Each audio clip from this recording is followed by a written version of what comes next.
Good afternoon, and welcome to Connecting Communities. Thank you for joining us for today's webinar, The Economic Well-Being of U.S. Households in 2023. I am Whitney Felder, Marketing and Communications Specialist at Fed Communities, and I will serve as your moderator for today's session. Today's discussion will be led by experts from the Federal Reserve Board of Governors, and I'd like to quickly introduce them. We first have Jeff Larimore. He is the Chief of Consumer and Community Research at the board. We have Alicia Euro and Ellen Murray, both principal economists in the Consumer and Community Research Division at the board. And finally, we have Anna Tranfalia, business analyst in Consumer and Community Affairs at the board. Now, before we get started, if we could move to slide 4, where we can take care of just a few housekeeping items. Views expressed during this session are those of the speakers and are intended for information purposes only. They do not necessarily represent the views of the Federal Reserve System or Fed Communities. Microphones have been muted. Please use the question and answer feature throughout the session to submit your question.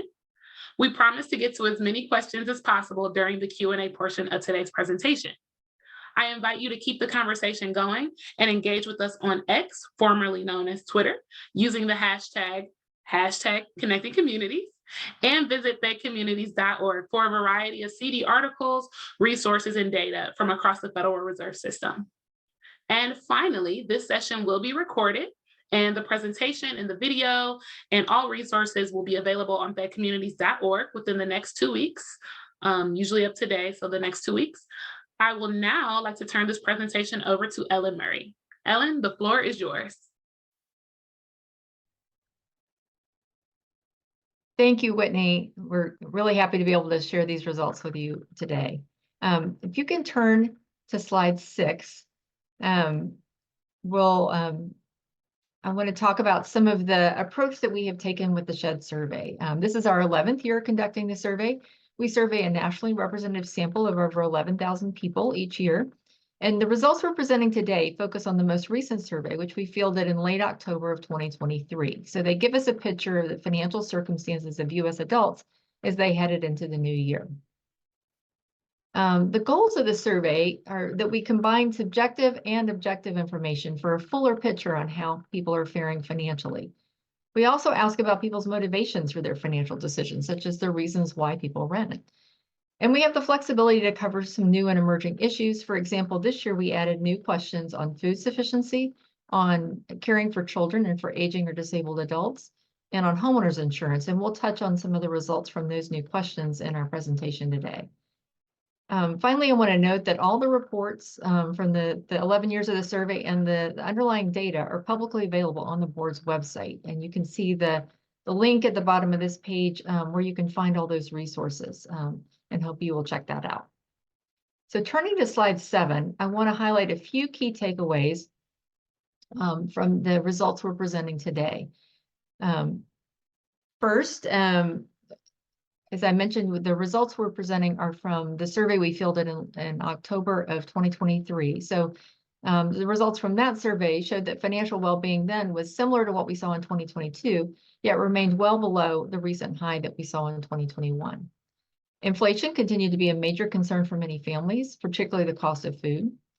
Low-income adults face notably high rates of economic hardships, such as food insufficiency and skipping medical care due to costs. And challenges paying rent, including being behind on rent at some point in the past year, were above the levels that we saw in 2022. Finally, adults with caregiving responsibilities were less likely to be working for pay, and paid childcare was a substantial expense for working parents. So skipping to slide 9, I'm going to focus first on some results on family finances. Now, to give an overview of people's financial situation in the fall of 2023, we start off with 2 series. The top line is a subjective measure of people's financial well-being. So we ask people how well they're managing financially, and they could choose from 4 options: living comfortably, doing okay, just getting by, or finding it difficult to get by. The top line shows the share who answered with the highest 2 of those 4 categories. That is, that they were doing okay or they were living comfortably. In late 2023, 72% of adults reported that they were in these top two categories in terms of how they were doing financially, which was essentially unchanged from 2022, but down from the high in 2021. It was also lower than before the pandemic in 2019. Now, the bottom line, the line in dark blue, shows the results from perhaps our most well-known question, asking people how they would handle an unexpected $400 expense. In 2023, 63% of adults said they would cover such an expense exclusively using cash, savings, or a credit card paid off at the next statement. We call this combination of methods of payment cash or its equivalent. And this share was similar to 2022, but down from the high in 2021. If you turn to slide 10, here we're going to look at the measure of overall well-being from the prior slide, but broken out by different educational groups. As in our previous surveys, adults with at least a bachelor's degree, the top line in dark blue, continue to report higher financial well-being than those with lower levels of education. That said, as shown in the figure, the gap in well-being by education has narrowed slightly in the past several years. The share of adults with at least a bachelor's degree who reported they were doing okay or living comfortably has declined 4 percentage points since 2021, while the share among those with less than a high school degree, that yellow line at the bottom, has remained relatively flat. However, if you look back to the beginning of the survey, we see that the gap in well-being by education has widened somewhat. Since 2013, the share of adults with at least a bachelor's degree who were doing okay or living comfortably increased 10 percentage points, whereas those with less than a high school degree saw essentially no lasting gains over this time. Now, if you turn to slide 11, as in the 2022 survey, we again included an open-ended question asking people about their main financial challenges or concerns. Before 2022, the question was last asked in 2016, and that's why we're including these 3 years on this figure. With this question, respondents could type in a text response to the question, or they could check a box that said none if they didn't have any financial challenges to report. We've categorized the text responses based on keywords, and the categories are not mutually exclusive. For example, if someone said rent costs keep going up, the response would be included as reflecting challenges with both inflation and with housing. Now, turning now to the results, as shown in the leftmost set of bars, inflation was the most common financial concern in 2023 at about 1/3. The second set of bars for basic living expenses is reflective of difficulties like covering necessities and making ends meet. That was the next most common concern. And this category may be picking up some inflation concerns as well. The responses for these and most other categories were similar in 2023 to what we saw in 2022. But looking to the estimates from 2016, the shares who mentioned concerns with inflation and basic living expenses were higher in the last 2 years than in 2016. In contrast, the share answering none, that is, who did not report any financial challenges, was considerably lower in the last 2 years compared to 2016. Finally, I want to note 2 other points which are not captured in the figure. First, many people, particularly low-income adults, specifically mentioned concerns about the cost of food and groceries in their responses to this open-ended question. And second, renters are more likely than homeowners to mention that housing was a challenge for them. Now, moving on to slide 12. In addition to the results from that open-ended question, this 2023 survey also included a new closed-ended question asking people how changes in the prices they paid compared to last year affected their financial situation. Respondents were offered 5 answer choices ranging from much worse to much better, but for simplicity in the figure, we're just showing the share of people who said much worse. Now, focusing on the bottom bar in yellow, overall, 19% of adults said that changes in the prices they paid compared to last year made their financial situation much worse. Looking at the top set of bars, the ones in medium blue, this share was higher among those with lower income. And looking at the results by race and ethnicity in the middle set of bars, those are the dark blue bars, the share was also higher among Hispanic adults. Now, moving on to slide 13, we also asked people what actions they had taken in responses to higher prices. In the top set of bars, spending responses were the most common action people took in response to higher prices, including switching to cheaper products and using less of a product. In the middle set of bars, reducing savings was much more common than increasing borrowing. And in the bottom set of bars, responses related to generating income, like working more or asking for a raise, were less common responses.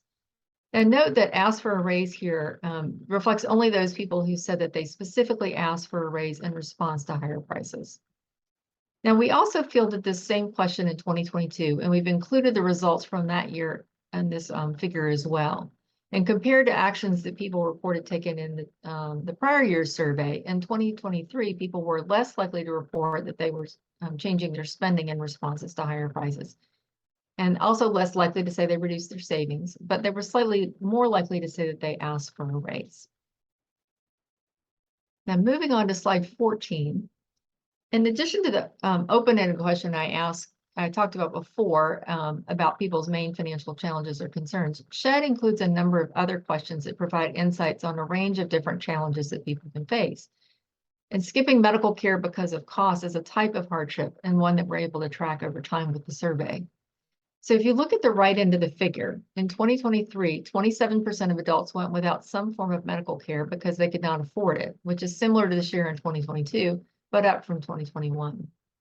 Now, although we don't show it on the slide, we ask a follow-up question about the types of medical care that people skipped. And dental care was the most frequently mentioned, followed by visiting a doctor. Some people also reported that they skipped prescription medicine, follow-up care, or mental health visits. Now, turning to slide 15, I mentioned that one of the new questions that we added to the survey this year was about food insufficiency, on which the USDA defines as sometimes or often not having enough to eat.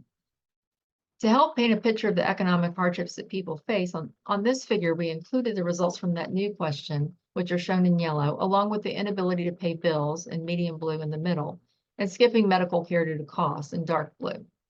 Now, if you start at the bottom of the figure, overall, we see that 7% of adults sometimes or often did not have enough to eat in the month prior to the survey. 17% were not able to pay all their bills in full in the month prior to the survey, and 27% skipped medical care due to costs in the prior 12 months. Now, the bars at the top of the figure show that these measures for different income groups, and it's perhaps not surprising that we see differences in the prevalence of hardship by income, but it's striking how high the incidence was for low-income adults, despite the presence of safety net programs like SNAP and Medicaid. Now that concludes my portion of the presentation, but before we continue, we have a polling question. It should be popping up on your screen soon, if it hasn't already. And that question's about what is the biggest financial challenge that you hear about in your community? And there are a number of different answers for that. And so we look forward to hearing your responses, and we'll come back to those results at the end of the presentation. But now I will turn the floor over to Anna. Thank you, Ellen. Starting on slide 16, I'm now going to share some results on housing. And specifically, I'm going to focus on renters for the first few slides. We focus on renters and the challenges they face, partly because one of the goals of SHED is to provide insight into the financial circumstances of low and moderate income adults. And this is a group that disproportionately rents their home. Turning to slide 17, one challenge for renters that showed up in results from several questions on the survey in 2023 was the increasing cost of rent. As shown in the first bullet, the median monthly rent payment was $1,100 in 2023. This is up 10% from 2022. Additionally, a higher share of renters reported being behind on rent. As shown in the second bullet, in 2023, 19% of renters reported being behind on their rent at some point in the past year. And this share also ticked up 2 percentage points from 2022. Turning to slide 18. In this figure, we see that renters had challenges paying for other bills besides their monthly rent payment. Now, starting on the right-hand side of the figure, in this set of 3 bars, we see that more than 1/4 of renters, represented by the darkest blue bar, had at least one bill that wasn't paid in full in the month prior to taking the survey. This is more than twice the share of homeowners. And homeowners are represented by the lightest blue bar here. Now, going over to the other side of the figure, looking at the set of bars on the left, we see that utility bills, such as water, gas, and electric bills, had the highest rates of not being paid in full, with 11% of renters making less than the full payment in the prior month. Now, moving towards to the right through this figure, we also see that 8% of renters didn't pay their phone, internet, or cable bill in the month in full in the month prior to taking the survey. 7% of renters didn't pay rent in full, and 6% didn't make a full car payment.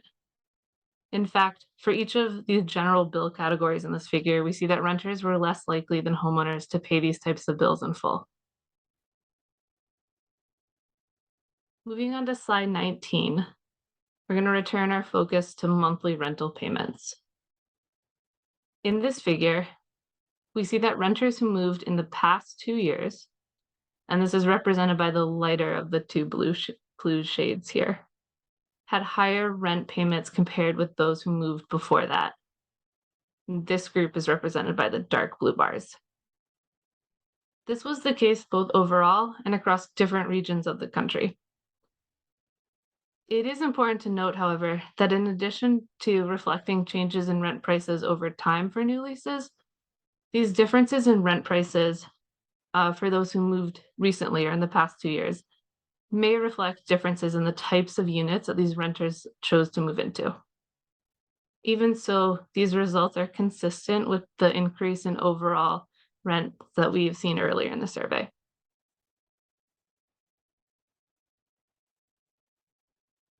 Moving to slide 20. This figure on slide 20 shows results from a question that asked respondents how satisfied they were with various neighborhood amenities. Starting at the top of the figure, this top pair of bars, we see that most adults were satisfied with the overall quality of their neighborhoods. However, when we jump down to the two bars at the bottom of the figure, we see that fewer adults were satisfied with the cost of housing in their neighborhood. In fact, only 29% of renters said they were satisfied with the cost of housing in their neighborhood. For the other categories, we see that a majority of parents, so both parents that rent their homes and parents who own their homes, were satisfied with the quality of their local schools. And with respect to crime risk, about 70% of homeowners and 50% of renters said they were satisfied. But again, taking this figure as a whole, we see that renters were less satisfied with these aspects of their neighborhoods than homeowners. Turning to slide 21, now I'm going to talk about and share some of our new findings on homeowners insurance. In the 2023 shed, we added a new question asking those who own their homes free and clear, or those who own their homes without a mortgage, whether or not they have homeowners insurance for their primary residence. This topic has been increasingly in the news, both because of the growing cost of homeowners insurance, as well as the lack of availability of this type of insurance, with some insurers even pulling out of certain states completely. The map on this slide shows the share of homeowners without homeowners insurance among those who own their home and don't have a mortgage by census division. To start, we're going to focus on the dark pink region. Here, 26% of those living in the West South Central Division. This is made up of the states of Arkansas, Louisiana, Oklahoma, and Texas, did not have homeowners insurance. We also found that homeowners living in these 4 states were the most likely to report being affected financially by a natural disaster. The rest of the southern states, which are the 2 blocks of states in the 2 different shades of light pink, as well as the mountain states, and this is the block of states in the darker gray color. These states also had relatively high shares of those going without homeowners insurance. In contrast, New England had the lowest incidence of this. Moving to slide 22. On this slide, we focus on financial resources available to those without homeowners insurance. And we find that homeowners with fewer financial resources are the ones most likely not to have homeowners insurance. The figure on this slide shows stark differences by income. Among homeowners without a mortgage, 44% of those with incomes under $25,000 did not have homeowners insurance. This is compared to just 2% of those with incomes of $100,000 or greater. Income is just one kind of financial resource that homeowners may have available to them.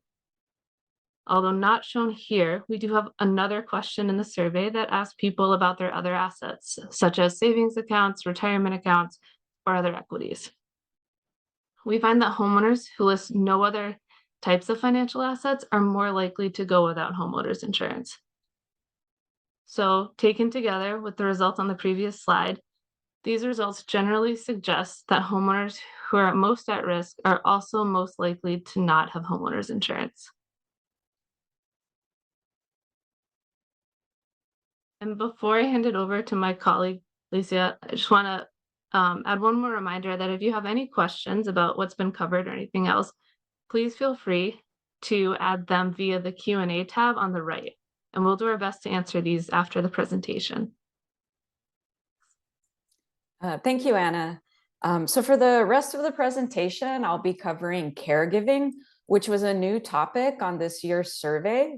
One of the goals we had in adding the questions on caregiving was to gain some insight into the ways in which people manage care for their loved ones, and how these decisions also relate to their employment decisions. So turning to slide 24. So we're first going to consider childcare. And here we limit our analysis to parents of children under age 13, as younger children are the most likely to need childcare. So to level set, the figure on this slide shows what share of the population is living with their own children under age 13. And then we show how this breaks out by single versus dual parent households and employment. Overall, 19% of all adults live with their own children under age 13. So that's represented by the pieces of the pie on the chart here that are broken out. And then the various slices starting in yellow and then different shades of blue break out this 19% by the number of parents in the household, so dual parent versus single parent, and their employment status. So on the next slide, we're going to look at the rates at which families that had at least one working parent used paid childcare. So turning now to slide 25. Families that had no stay-at-home parent were the most likely to use paid childcare. So we focus on the top two bars in the figure. We see that about 40% of single working parents, as well as those families with two working parents, use paid childcare. This compares with only 15% for those who use paid childcare among parents where one member of the couple did not work. So that's the 15% with two parents, only one working. On the bottom half of the figure, we show the share who used paid childcare by family income. And we see that higher income families are more likely to use paid childcare. And also they're more likely to use it more intensively. So they use more hours per week. So one reason we think we might be seeing these results by income relate to the cost of childcare, which we're going to look at on the next slide. So we could turn to slide 26. So for those using paid childcare, these costs can make up a substantial share of the family budget. So before turning to the figure on the slide here, I'd just like to note that overall, the median monthly amount that parents paid for childcare was $800 a month. And for those who paid for 20 or more hours of childcare each week, it was $1,100 a month. So we wanted to get a sense of the magnitude of how much these parents were paying for childcare. So we compared the median monthly amount they paid toward childcare to their median monthly housing payment. So on this figure here, we divided it separate for homeowners versus renters. But either way, about 50 to 70 people who use paid childcare spend about 50 to 70% as much per month on childcare costs as they did on their housing payment. And one reason we chose housing payment, other than data availability, is that's typically people's single largest monthly expense. So turning now to slide 27, we're going to look at unpaid care for an adult relative or friend who may need assistance due to aging, disability, or illness. So all the way on the right, we see that overall 16% of adults provided this type of care. And these shares were similar among both men and women. This was also true regardless of age, if we're looking at patterns across gender for different ages on the left of the figure. So initially, this result was surprising.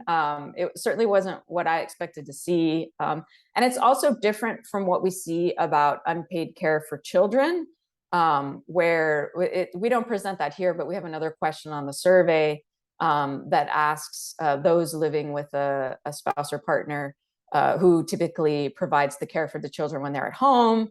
And for both men and women, the mothers and fathers say that the mothers are more likely to be providing the care. But nonetheless, for this question, the split was pretty even between men and women. And we also verified, there's a different survey, the American Time Use Survey, just to make sure other surveys were finding this result. And they also found something similar on that survey. So interesting and different from what my prior was.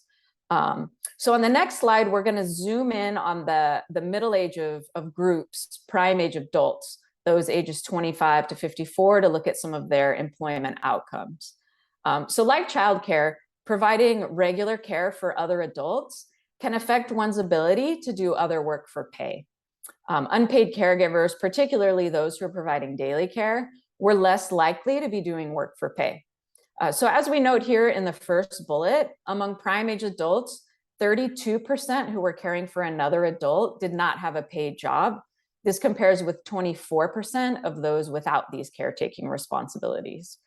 And then we note in the second bullet that this difference was even larger among those with daily caretaking responsibilities, where about half of those did no work for pay.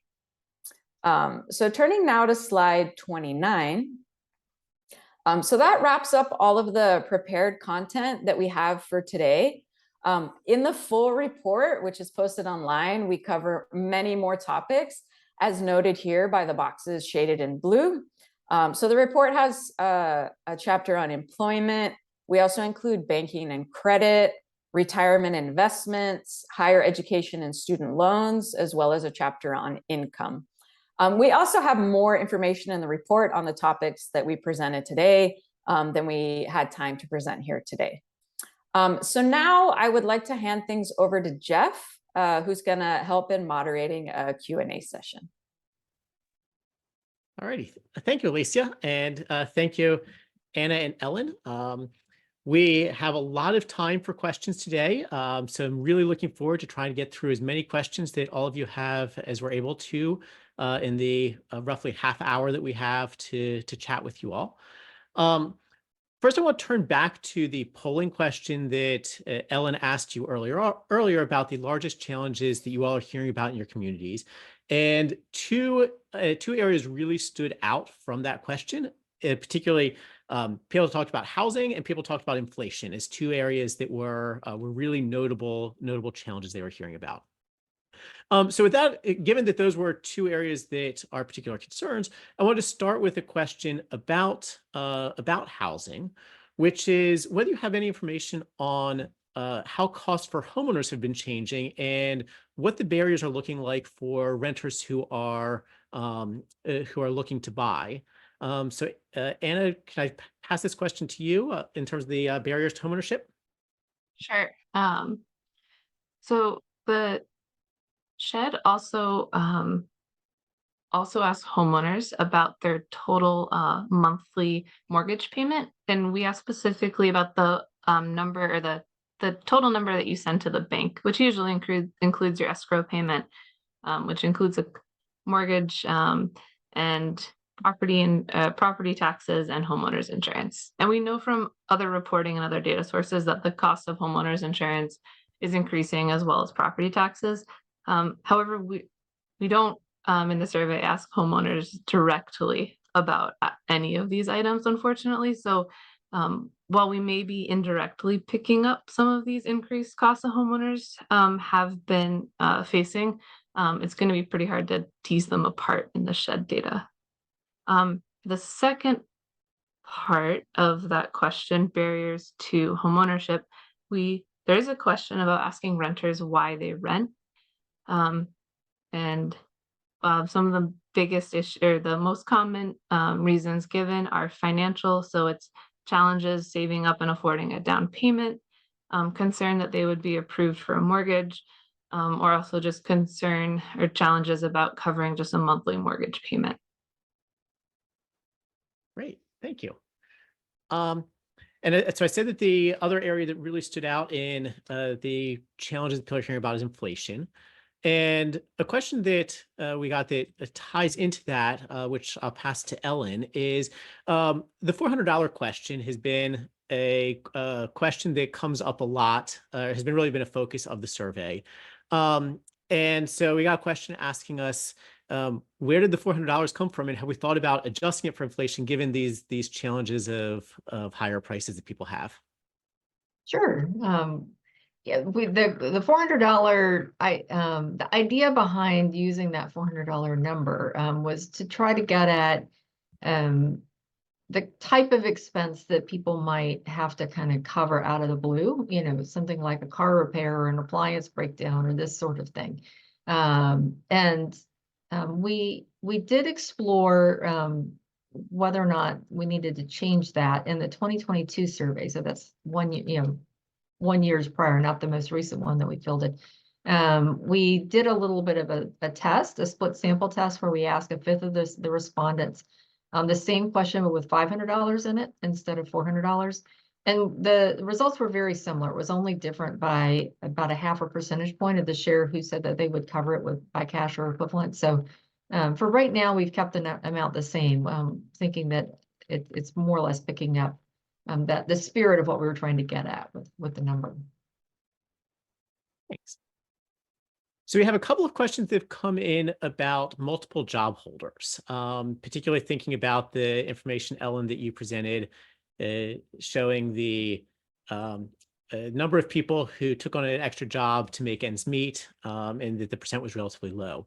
So people were wondering, are there any questions in the survey asking about how many people are working more than one job, and how that compares to previous years?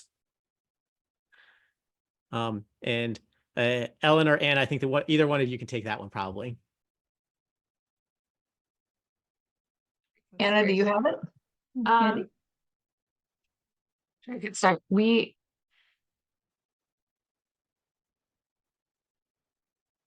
do have we do know if folks are working full-time or part-time. Then Ellen, I might hand it off for you about multiple jobs. I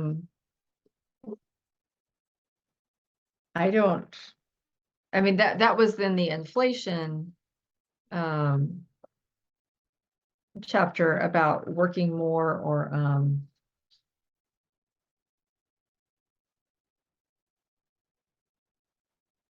worked more, got another job. That was 18% of people, but I don't have the numbers handy on the share who were working more than one job in the latest report. Do you have that? So I think this is I can use this opportunity to plug the fact that, so we do have a question about this in the survey. And if you go to the Federal Reserve website that has all of the shed data, including the appendix and all the individual questions, we do have a question there about the share of people who have multiple jobs. So I encourage people sort of interested in those particular issues. There is more data on the Federal Reserve's website to be able to answer that question. In terms of the trend over time, I believe that the answer is it looks pretty similar over time, although I don't know the exact share that we're seeing in the data. All right, I'm going to turn this question over to Alicia, which was a question about childcare, which is whether we know anything about the cost of childcare varying across different areas of the country. Do we see differences there, and recognizing that there's higher and lower cost places across the country? Yeah, so I'm not remembering if we checked that specifically across different regions, how that may vary. That's a good question, something we can look at. Anna, do you happen to remember if looking at that. I know with the childcare stuff, it's somewhat limited in what we can do just because our sample size is, smaller. If you remember that pie chart I had, it's 19% of all adults. So 19% of our sample. That said, we probably could split it by region. I'm just not remembering if that's something we did, but Anna may remember. We did, but the sample size gets pretty small pretty quick because parents of children under 13 is a relatively small group. So it works for region, it works for some census divisions, but not others. All right.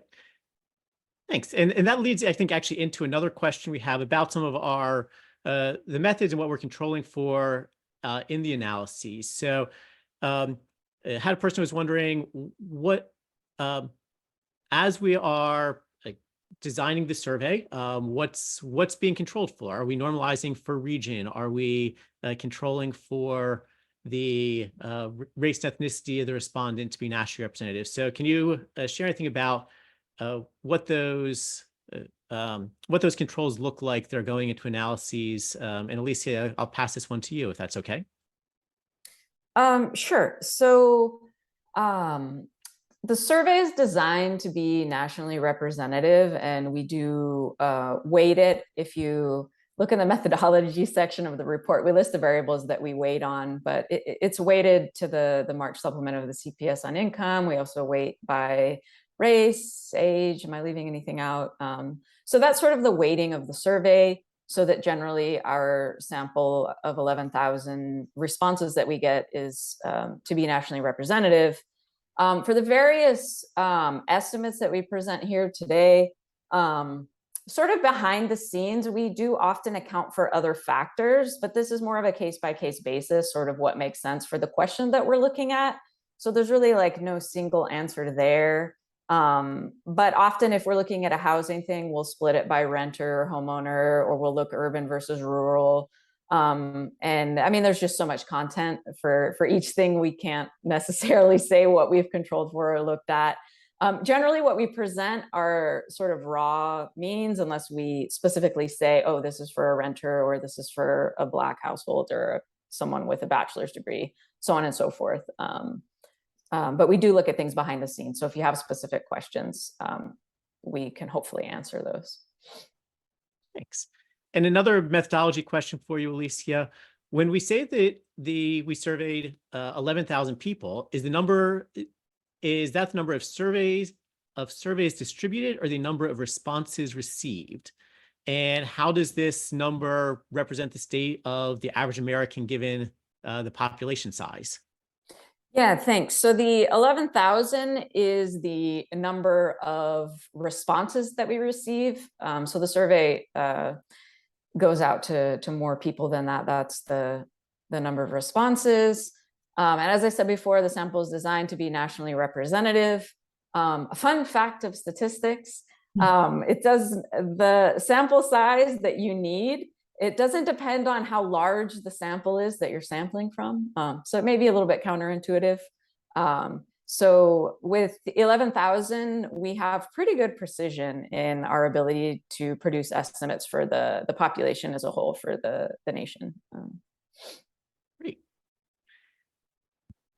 So this was actually also a childcare question. So it might be for you, Alicia, although Anna might want to weigh in too, on whether we have data on households caring for a child under 18 and an elderly parent. Do we have that end of the distribution, end of the care scenario as well? Yeah, so that is something we looked at. I don't think we put it into the report. So I've seen in the media, they refer to those people as the sandwich generation, which I happen to be one of. So it's something I was interested in. I mean, it is small, but it's something that we were at least able to provide an estimate for in the shed with our caregiving and our childcare question. But from what I recall, it was small. So given our sample size limitations, it's pretty hard to dig in further from there. I don't know, Anna, if you happen to remember any more details on that. We looked at those who were both paying for childcare under 13 and caring for an elderly parent. What's going to be even bigger is this exact situation if our caregiving questions are just asked to parents with children whose youngest child is under age 13. A larger sample is including all households who are living with their own child under 18. So that group's going to be a little bigger. But we didn't include any findings for either of these cases if you're interested. But it's another reason to use the data. It's very easy to look at either one of these groups. So Ellen, this question is, I think, going to be best directed at you, which is we had somebody that wanted to know about how older adults are faring and what the survey can say about how elderly adults are doing compared to younger adults. Older adults, we talk a little bit about retirees in the last chapter of the report. And we actually find that they're doing a little bit better in terms of their overall well-being than adults overall. So the number I gave in, I think the opening of the presentation was 72% of US adults said that they were doing okay or living comfortably. And I think that number for the retiree population was around 80%. So they're doing a little bit better. Thanks.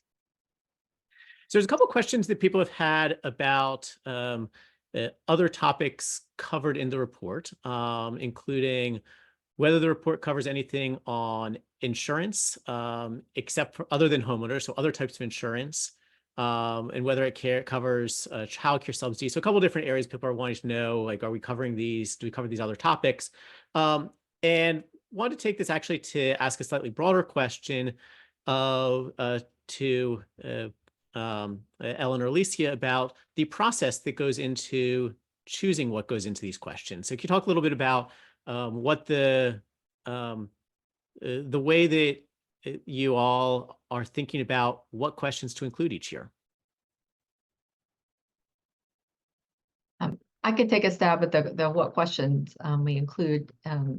So each year, given that we've been surveying for 13 years or 11 years, not since 2013, we have a body of questions. So we do want to keep some continuity with a lot of the material we cover, so we can cover how things are changing from year to year. So that takes up the bulk of our time. But then there's another group of questions that we sometimes we feel like we don't need to cover every year, and but we maybe bring back onto the survey, and questions about the gig economy or as an example of that we didn't include this year, but we expect to bring those back on. And then there are usually issues that are emerging, things like inflation. Obviously, for the past couple of years, we added new questions on that, trying to be responsive and to understand more about those conditions. New products, we added questions a few years ago about buy now, pay later, to try to understand more about that, and the homeowners insurance questions. So often those new questions are suggested to us either by members of our team or other colleagues. Sometimes we get them from comments and presentations like this, that you really ought to be looking into this. So we take all that into account but we have a limited amount of space each year to try to tack on new questions. Thanks. And I'll dig a little bit into the specifics of as I was lumping those questions together. So Anna, does the report, do we have anything on insurance other than homeowners? Not in the 2023 report. We do not. We have spoken in the past about auto insurance as made the report. And I guess, sorry, we do ask if you have health insurance. But that has been on the report for, I will need to check the few years, but the actual number of years, but that's not a new question. We normally ask if you have health insurance. But that is pretty much it for the insurance questions. And Alicia, do you want to touch on childcare subsidies? Yeah, so that's not something that we ask about. Yeah.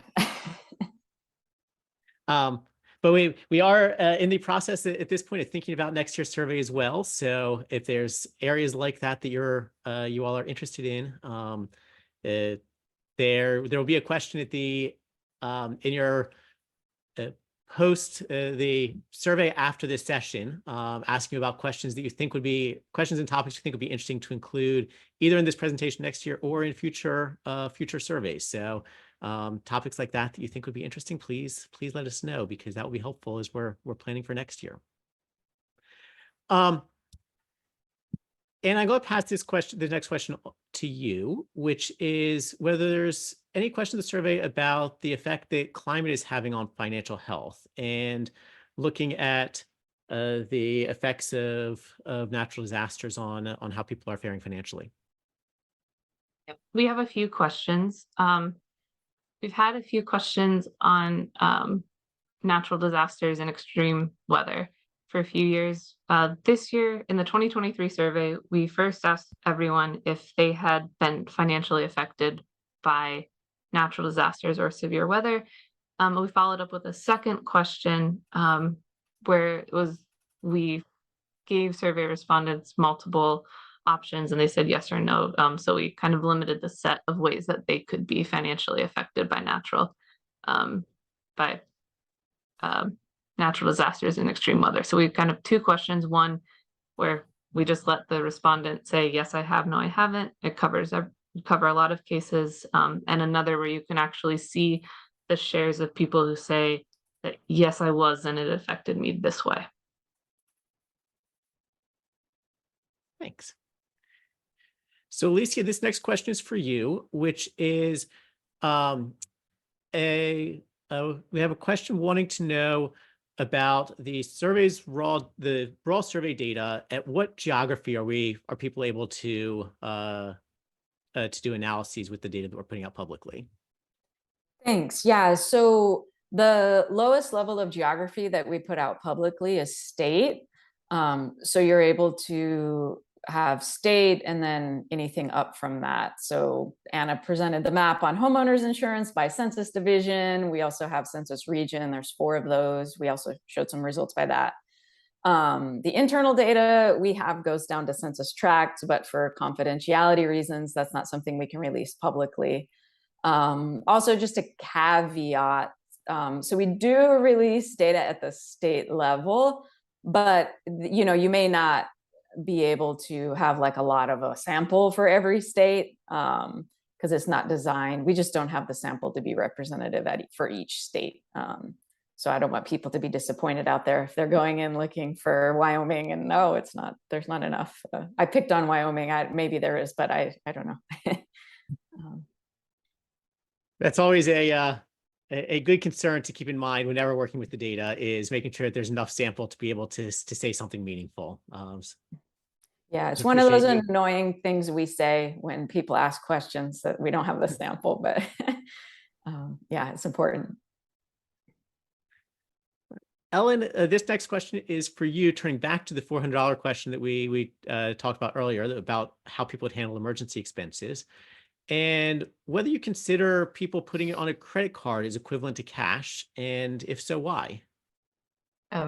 Yes, we split that 2 ways. So if somebody says that they would put it on a credit card and pay it off over time, we do not count that as paying with cash because they're financing it essentially, and they're going to be paying interest on it that way. But if somebody says that they're going to put it on a credit card and pay it off at the next statement, then we do treat that as that term I used, cash or the equivalent, because it indicates they do have the savings pretty handy to be able to pay off the bill.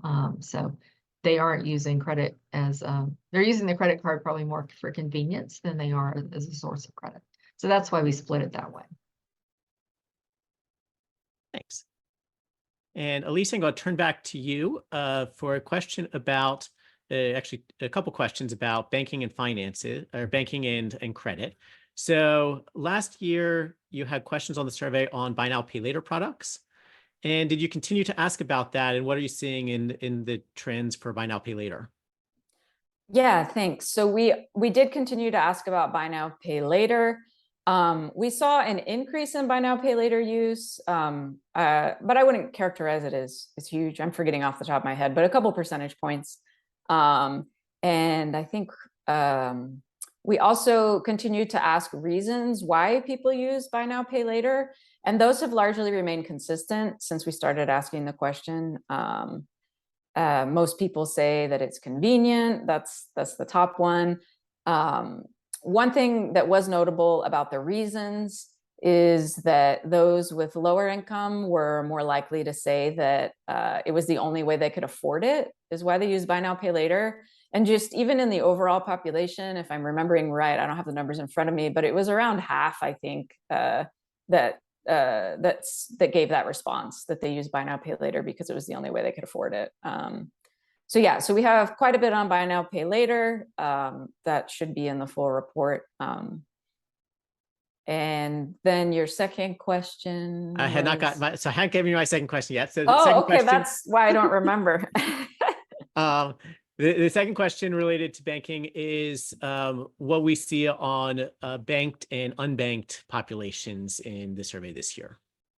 Yeah, so we continue to ask on the survey about bank account ownership. And we again find around, at least in the shed, 6% of adults report not having a checking or savings account, which is consistent with what we've seen in prior years. We also ask about use of quote unquote alternative financial services. So things like check cashing, non-bank check cashing, money order. And then we ask about the alternative credit products like payday, pawn, auto title. So we have all of those items in there in the report. Generally, we've seen that the use of money order and check cashing has declined over time, although it may have been kind of more flat in recent years. And that has generally been true among the banked and the unbanked, which is something that we're following. So yes, so we have continue to report on that, and the full information is in the report.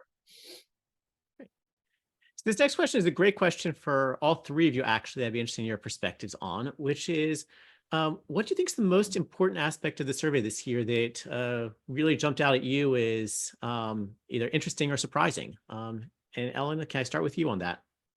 Sure. I think interesting, I don't know that it's surprising, is that even though, headline inflation has come down quite a bit, there's still that's still a big effect on households, and you see that in things like the results on the main financial challenges that I mentioned.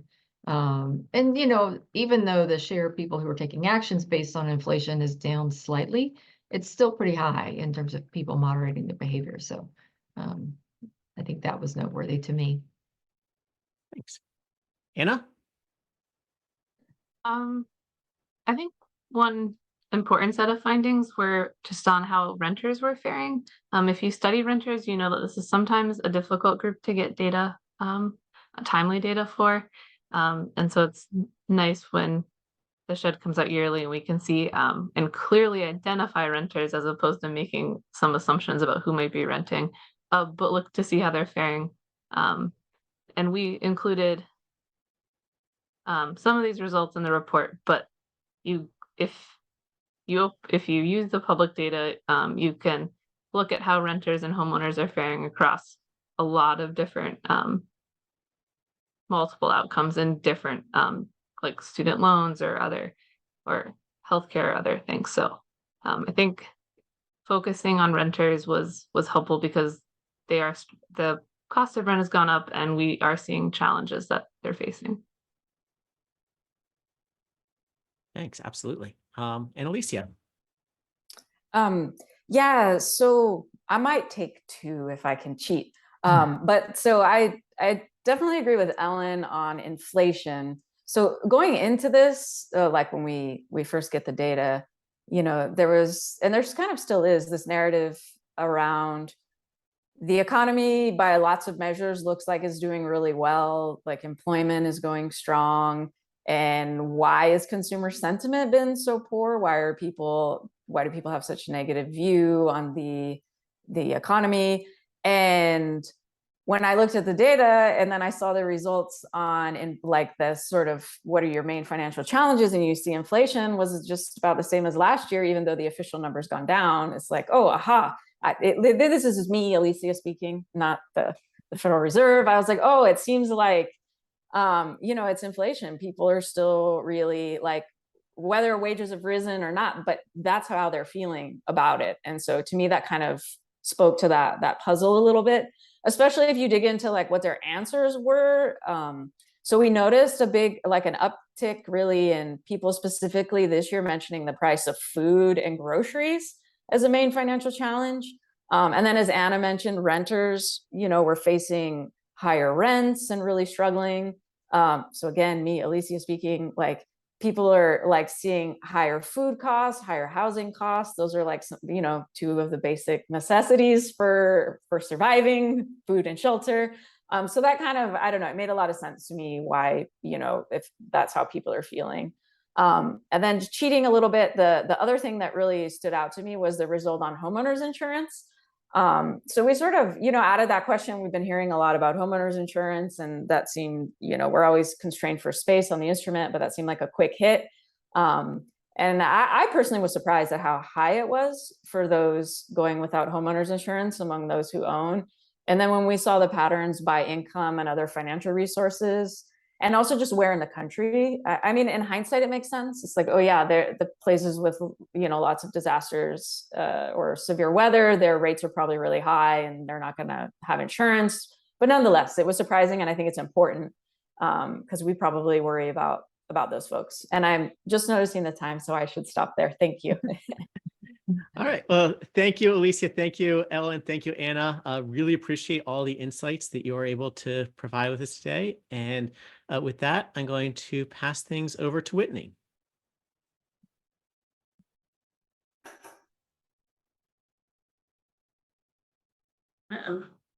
Thank you for that, Jeff. That was a really good discussion. I know there were a ton of questions, and so thank you all for doing that for us. So we want to thank our panel of speakers. Attendees, thank you for spending your valuable time with us this afternoon. We hope you enjoyed the discussion as much as we did. Before we end the discussion, we do have just a couple small requests. Please complete the survey that will be sent to you immediately after the event so we can improve and continue to bring you timely and relevant topics. Particularly, the SHED team is interested in knowing what topics related to household finances you would like to include in future surveys or in future presentations of results. So definitely be sure to answer that question and the rest of the questions in the poll. As mentioned, today's session will be available on fedcommunities.org in about 2 weeks. So visit us at fedcommunities.org to access additional articles, resources, data, all things community development from across the Federal Reserve System. And don't forget to subscribe to our newsletter by clicking the About Us tab on our website, and then you can click subscribe and follow us on social media. We're on LinkedIn, Twitter, Instagram, and Facebook. And finally, mark your calendars. We do have our next Connecting Communities webinar happening on August 8th. More details and registration information will come out soon for that. So thank you all again. Speakers, thank you all so much. Attendees, thank you all so much. And have a great afternoon.